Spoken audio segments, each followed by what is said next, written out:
राधे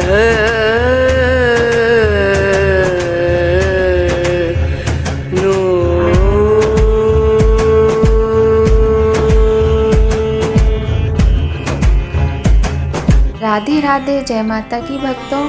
आप सभी का स्वागत करती हूँ स्पिरिचुअल ज्ञान साधना में और आप सभी से अनुरोध करती हूँ कि स्पिरिचुअल ज्ञान साधना को सब्सक्राइब कर लीजिए और बेल आइकन को प्रेस कर दीजिए ताकि आपको नई नई वीडियोस का नोटिफिकेशन मिलता रहे। इस महीने में चंद्रदेव का जन्म हुआ था। इस महीने को इस कारण से चंद्रदेव की पूजा के लिए विशेष माना जाता है। ऐसा माना जाता है कि इस महीने में चंद्रदेव की पूजा करने से हमारी कुंडली में यदि कोई चंद्र दोष है तो हमें अत्यधिक लाभ मिलता है।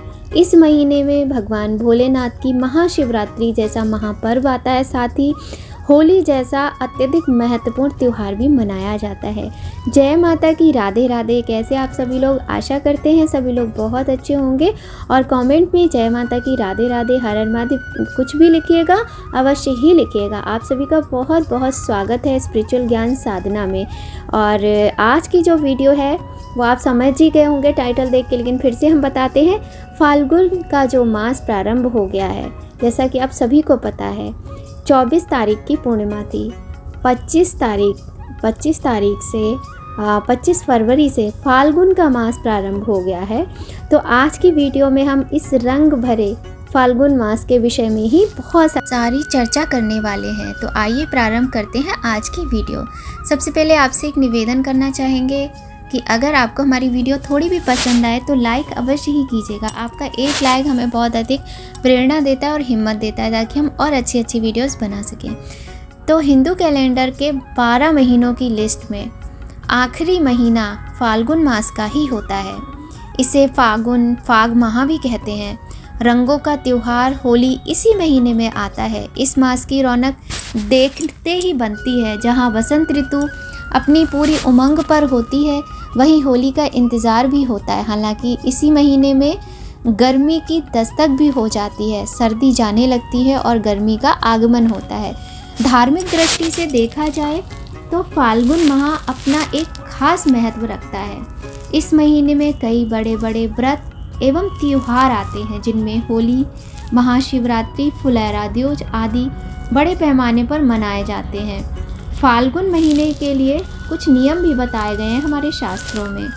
और ये जो महीना होता है रंगों से भरा, खुशियों से भरा, इसके नाम से ही एक अलग ही खुशी महसूस होती है। जैसा कि बसंत पंचमी से बसंत ऋतु प्रारंभ हो जाती है और बसंत ऋतु में जब ये फागुन का महीना आता है ना, तो ये पूरी अपनी सुंदरता के, प्रकृति जो है अपनी सुंदरता के पूरे चरम पे होती है।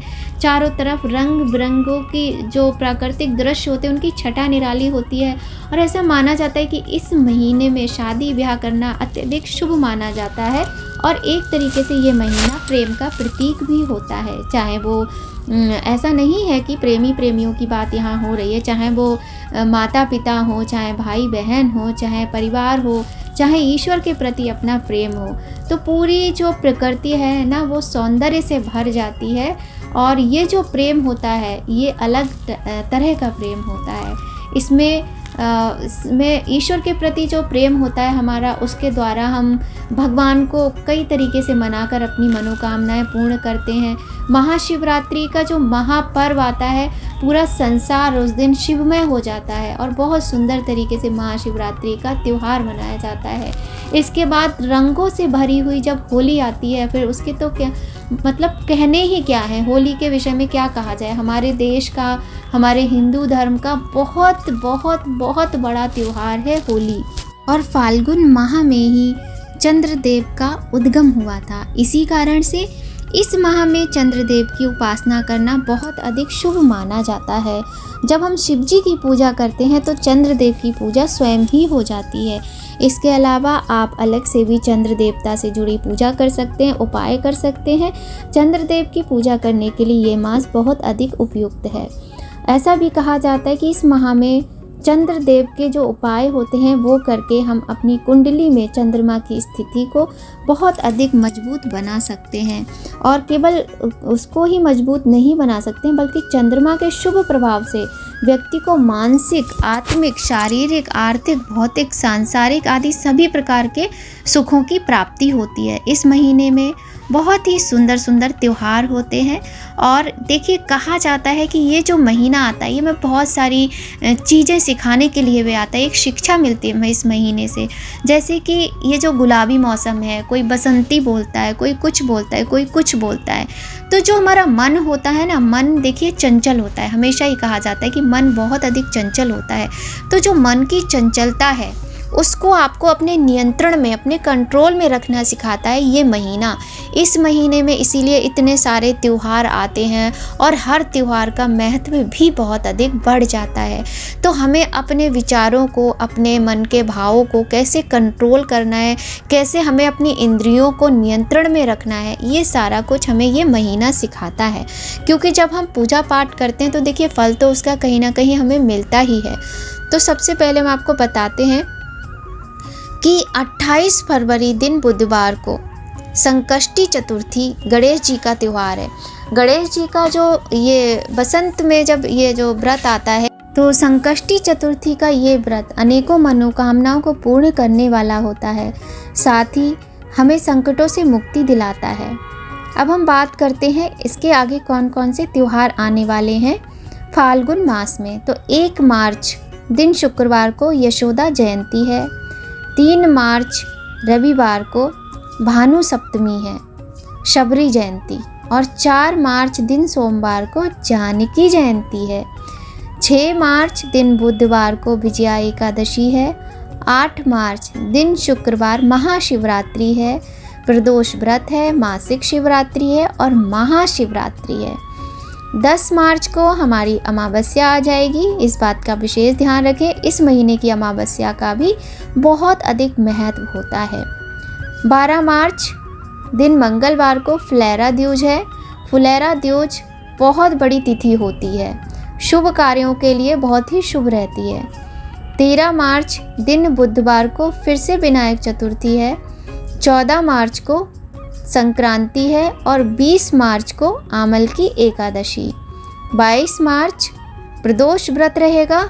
24 मार्च को होलिका दहन, फाल्गुन पूर्णिमा व्रत। तो आपको ध्यान रखना है कि होलिका दहन, फाल्गुन पूर्णिमा व्रत 24 मार्च को है और 25 मार्च को होली मनाई जाएगी।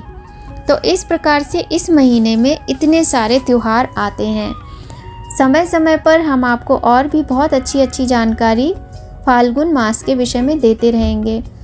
फाल्गुन मास में जो गणेश चतुर्थी का व्रत होता है, इसकी एक बहुत सुंदर कथा भी है, उसके लिए हम अपनी दूसरी वीडियो लेकर आएंगे।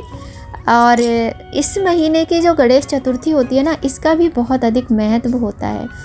कहने का तात्पर्य ये है कि जो फाल्गुन मास के 30 त्यौहार, व्रत, उपवास होते हैं, वो मन के परिचायक अधिक होते हैं, वो मन की शक्ति हमें प्रदान करते हैं।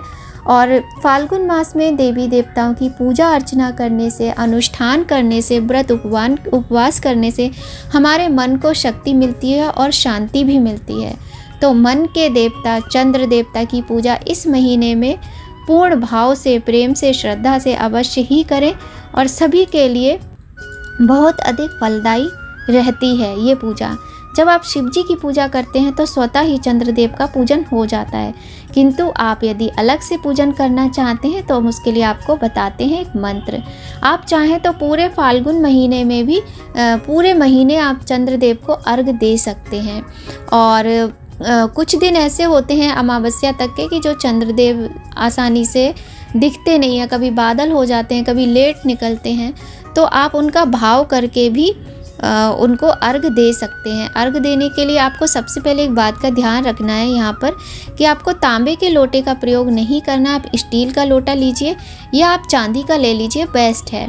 तो अगर आप स्टील का लोटा लेते हैं तो भी उत्तम है। इसमें आप थोड़ा सा गंगा जल, थोड़ा सा कच्चा दूध डालकर, और चाहें तो पूरा दूध ले सकते हैं, और थोड़ी सी उसमें मिश्री, थोड़े से अक्षत के दाने, इस तरीके से, और सफ़ेद फूल हो तो बहुत अच्छी बात है। आप चंद्रदेव को अर्घ चढ़ाएं और एक माला ओम श्राम श्रीम श्रौम सह चंद्राय नमः। ये चंद्रदेव का मंत्र है। इस मंत्र की एक माला आप पूरे महीने कीजिएगा। जिनको डिप्रेशन है, जिनको अवसाद है, जिनको मानसिक परेशानियां हैं, जिनके जीवन में बहुत अधिक रोष है, दुख है, तकलीफ है, वो अगर इस उपाय को करते हैं तो उनके मन को अत्यधिक शांति मिलती है।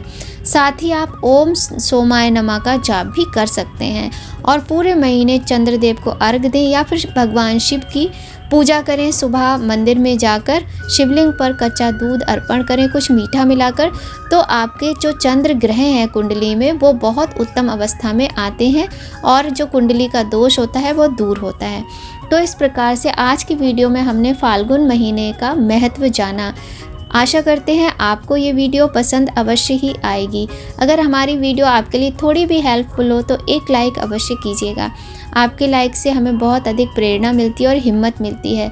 तो ऐसी ही वीडियो के लिए हमारे चैनल को जल्दी से सब्सक्राइब कर लीजिए, बेल आइकन को प्रेस कर दीजिए और आप सभी से यहीं पर विदा लेते हैं। मिलते हैं आपसे एक नेक्स्ट वीडियो में, बहुत अच्छी वीडियो में। जय माता की, राधे राधे।